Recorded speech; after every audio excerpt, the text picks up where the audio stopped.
সারাদিন কাজ কাম করবি না, খালি ঘরে বসে খাবি, তাই না? এমন কিছু করবি যাতে তোর বাপের 10 গ্রামের মানুষ খোঁজে। বেরো। বেরো। বেরো। শান্তি নাই আমার ঘরে। সারাদিন কাজ কাম করবে, বসে বসে খাবে।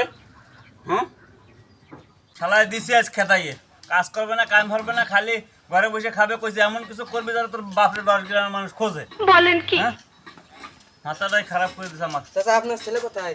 হ্যাঁ, আপনার ছেলে কোথায়? কেন সল ধরে এমন কাজে পাঠাইছি আমি আজ?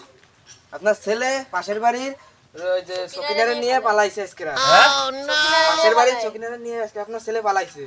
কামটা করছে হালা বলা। হ্যাঁ, আপনার ছেলে তোরা আমি ফাটালাম যে এমন কিছু করবি যে যাতে 10 গ্রাম মানুষ আমার খোঁজে। ও কি কাম করলো?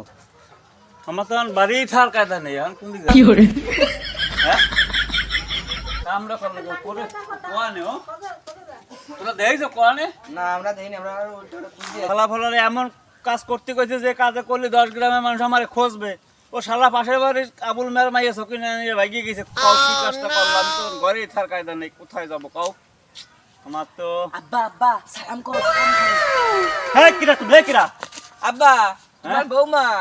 ওরে হরম কি হলো? বৌমাকে সব কথা থাকবে না,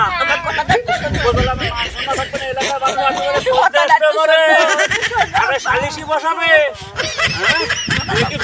পাশের বাড়ি মাইয়ে নিয়ে ব্যাগদি কইলাম। আব্বা তুমি তো কইছো যে এমন কোন কাজ করবি যাতে 10 গ্রামের মানুষ তোমার খোঁজে, আমি তো সেই কাজ করছি। 10 গ্রাম মানুষ খোঁজে, এই জন্য তো মাইয়ে নিয়ে বাইকে গেছে যাতে আমার গণদোলাই দিতে না পারে, তাই না? ভালো ভালো